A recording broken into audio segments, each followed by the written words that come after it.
Hey guys, it's Ted Bogert. Welcome back to the Ted Show. I know you guys love this show, so do I. This is our series, Broker Pains. Broker Pains, you guys are all feeling it. You have lots and lots of topics I know you want to discuss. And we have our expert here, Marion and Yvonne. We have two experts, and then I don't know what I'm here for except to have a good time with these ladies and learn. So today we're going to talk about ways to improve profitability, which I know is a big topic in this day and age. All brokers seem to be making a little more money, but the real estate market is hot. And so these are ways for you to increase, maybe take a look at your profitability and what's in your budget. And we'll talk to the one and only Marion. Marion, welcome. Welcome, Yvonne. You guys tell us, introduce yourselves. We'll start with Marion, and then let's get to it. Hi, Ted. Thanks so much. I'm Marion Weiler. I'm the founder and owner at Weiler International Business and Leadership Consulting. And I advise executive teams and brokerages to support the growth that they're aiming for and increasing that brand loyalty because it's so important internally and externally. So excited about this topic today. Yes. And we have the one and only Yvonne Sandoval. What's up, Yvonne? Tell us just a little bit about you. Sure. I am the owner of Leverage 365. We are a marketing firm that helps agents achieve top-of-mind status with their database of contacts, as well as I am an educator who will teach for brokerages as well as organizations, mortgage lenders, title companies, and such, to help agents to grow their business. Fantastic. And you guys all know I'm Ted Bogert with VIP Mortgage Group. So I love this show. I did get feedback. I told you before we went live, people are like, great show, great show. So we're going to continue to talk about the topics that Marion, of course, is the expert on and has run into in her consulting. And today it's ways to improve profitability. So when we're talking profitability, Marion, define that, because I think everybody has their own version of what that means. And in reality, it should be kind of a foundational thing that you really need to get right. It is a foundational thing because it's really, when you look at it simply, it's the money that comes in and the money that goes out. You can have a lot of money coming in, but if you lose control over what is going out, or you're unclear what's going out, or your cost is just too high, your profitability is going down. And so over the years, what has happened is when you're looking at higher commission splits, you're looking at more investments on the tech side or various other sides or bonuses or whatnot you might be dealing with financially, then at times they don't catch what's coming in. And so that's the really, in very simple terms, of making sure to understand, where are you in this mix, right? Are you making money and still being profitable? And then, of course, there are different ways on how you can improve that, which is what we're going to talk about today. Oh, good. Ways to improve, because that's what people want. Now, Yvonne, you are a budget item, a line item on many realtors and even brokers'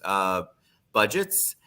So tell us, from your perspective, what are you seeing out there? Are you seeing people are redirecting some of their spend on marketing and branding? Or what's going on? What's the feedback you get? Because you are a cost, and it's good to get your perspective. That's a really interesting question.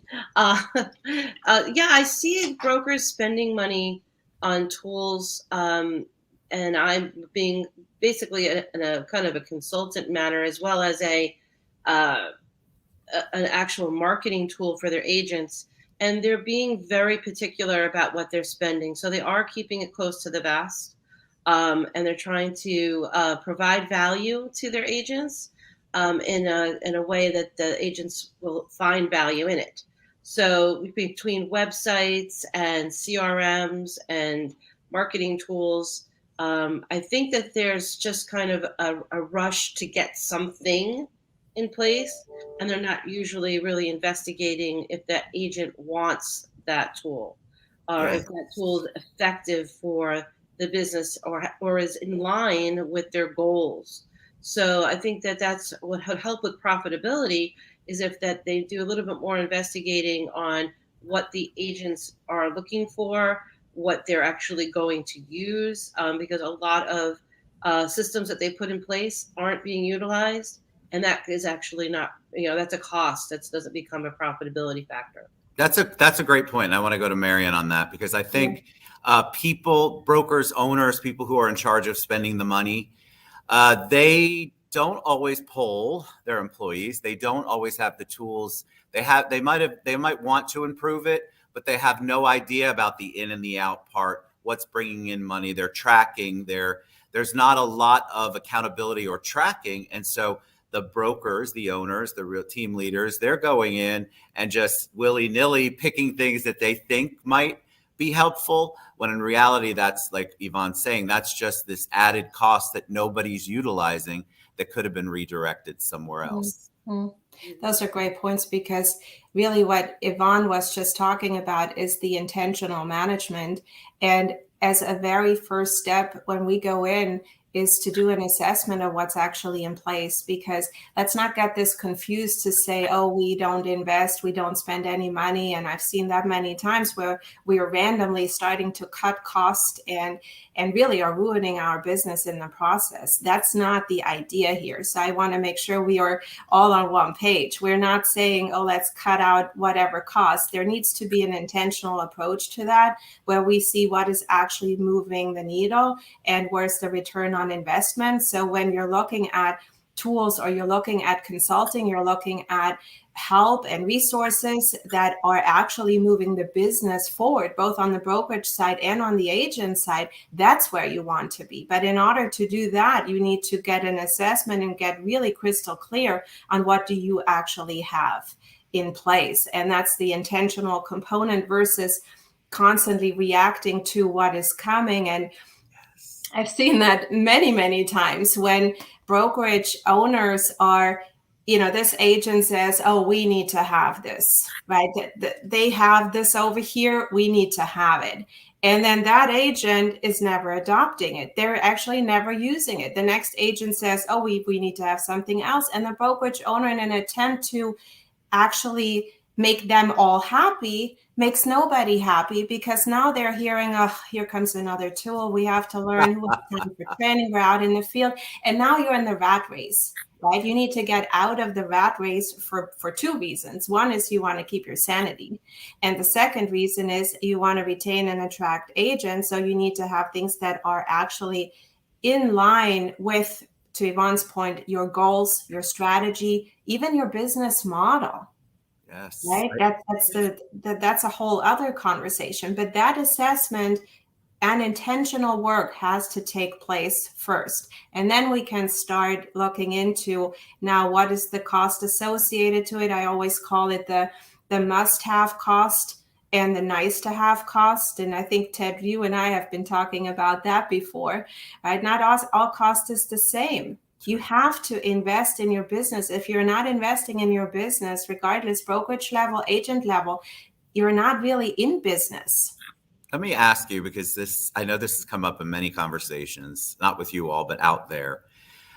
People have a knee-jerk reaction when you are in crisis management mode. Instead of being proactive, you're reactive. They'll want to cut the biggest budget line item, whatever that is, no matter what, whether it is the thing that grows the company. They just think that cutting things arbitrarily that look like a big number on a budget will be a positive impact. And I find that's not always true. What's your perspective on that? It's not always true. And it comes back to that intentional. If you are cutting out if you're cutting the livelihood out of your business, then you have no more room to grow. And it's like, I always compare it with sports.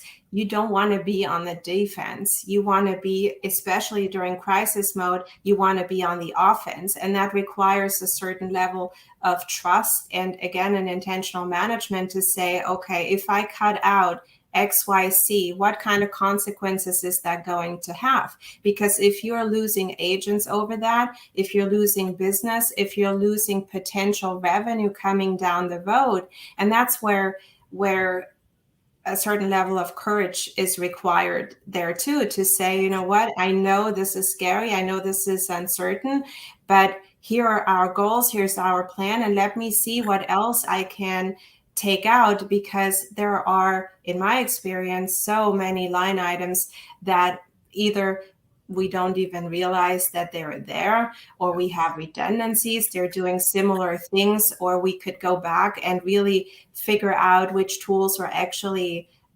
adopted in the field. And tech is huge. Tech is probably one of the biggest line items. And again, I'm not saying get rid of all of your tech. I mean, that would be silly to do. It's just to give you an example. One time I have seen multiple tech that did the same thing, $15,000 per month each, unutilized. Nobody knew. And so it just flew under the radar. And if you're looking at these kinds of tools, these kinds of savings, then you're really moving the mark on the profitability side, and you're in a much better place, that even if you do need to invest into something, because after every downside comes an upside. So you can't lose track of that. You can't lose track of there will be a after tomorrow, and you have to be ready for that. So that's something to keep in mind here. When you, Yvonne, when you are piggybacking on that, when you are consulting with, say, a big team leader or a broker, and they're trying to figure out I want to refer to your services, because your services are so important. And I think you've seen the challenge. Sometimes people are like, well, that's money that I not necessarily want to spend, but I really want you to do it. And actually what they're asking for you to do it is free, I know. But we can't operate our worlds like that. How do you address that with them? Because this kind of stuff, you have to look at your investment. You have to, I think brokers and team leaders have to stop just throwing money at everything and hoping something sticks and something makes somebody happy somewhere. Right. What are you seeing, Yvonne? Well, I have the unique perspective because I work boots on the ground with agents and brokers. So I'm hearing both sides of the coin. And because of that, it gives me a unique perspective. Essentially, I have a business because brokers fail to provide tools at the level that I can provide. So, but that doesn't mean that brokers don't work with me because they see the value in the tools that I bring.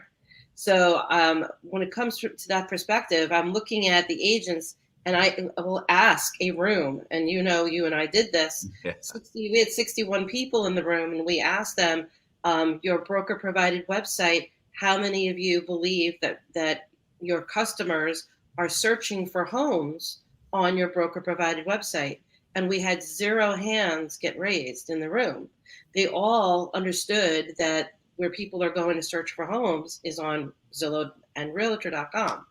So, here's a tool that if I was a broker sitting in the room and that question was being posed, I would be looking at my profitability again, because I'm providing this website for these agents, and they just told a room full of people that no one's searching for homes on that site. So why am I spending money on this website? So, these are the kinds of things that because I work with both sides, I see, the frustrations from the broker. And then I also hear from the agents that they're not utilizing the tools that the broker is providing. So how can we bridge that gap and get those two sides to help each other to grow each other's businesses? And that's, a big part of what we're doing the show for. Well, yeah, I think brokers are, they want, it's a money making, people are making money now in real estate and have been even during the pandemic. But I think they see the writing on the wall. And so that money can't last forever and ever. And they're really trying to figure out where all the money's going, which Marion referred to earlier. I personally think that's one of the biggest problems, is not tracking or accountability or having any idea what's coming in and what's going out. Marion, what if there's a broker out there or a team leader out there who's saying, all right, where do I start, Marion? What's the first 1 or 2 things that I need to do other than get a consult time with Marion and Yvonne? That should be number 1 always. But after that, what are the top 2 things they should start with looking at beginning to improve their profitability? The assessment piece is where you start. Start running a report. Every or all the major brokerages, they have some kind of reporting tool that you can see what is actually, where are your cost centers, and even adoption rates. Those are the two things. If you're looking at the tech side, you see that a lot of them are pretty large cost items, and marketing actually too as a secondary. And marketing is a unique one because it is large, but you need marketing in order to really create a thriving business and get the word out and create a brand awareness and a perception and an image for yourself as a brand, but also your brokerage. So looking at that assessment, running some reports, taking a look at where are actually your big cost centers, and then run a report and see who, if it is tech, who is utilizing this tool.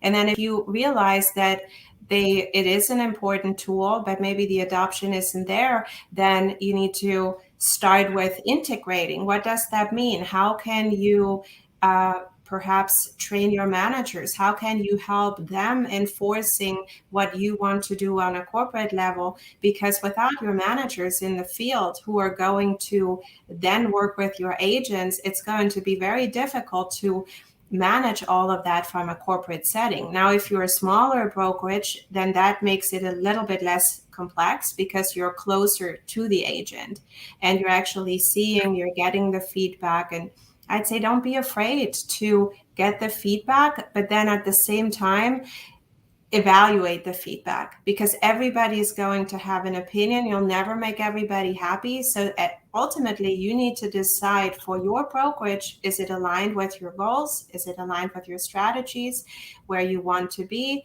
the agents, the culture within your office, and then make decisions based on that. Beautiful. All right. So you guys, if you have questions for us, you have something you want to talk about, a topic, we're going to continue to do Broker Pains every week, Wednesdays at noon. So tune in, reach out to me or Marion or Yvonne. And before we go, Yvonne, what's the best way they can reach you and learn more about Leverage 365? Get leverage365.com, or you can always call or text me at 407-915-8000. How about you, Marion? What's the best way? On my website, WeilerInternational.com, you send me a message, but I'm also really active on LinkedIn. So send me a message there, reach out, follow, connect, and looking forward to talking to everyone. And y'all know where to find me, VIPmortgagegroup.com, or I'm on here all the time, so reach out. But seriously, brokers, team leaders, even realtors, if you have a question and you want to pose it to us, we'll talk about the topic. And even if it's not on the topic of the week, if you send it to one of us or to me or any of us, I will make sure it gets asked and answered. Thank you, ladies, so much. I love this show. We'll be back next week, everybody. Broker Pains, Wednesdays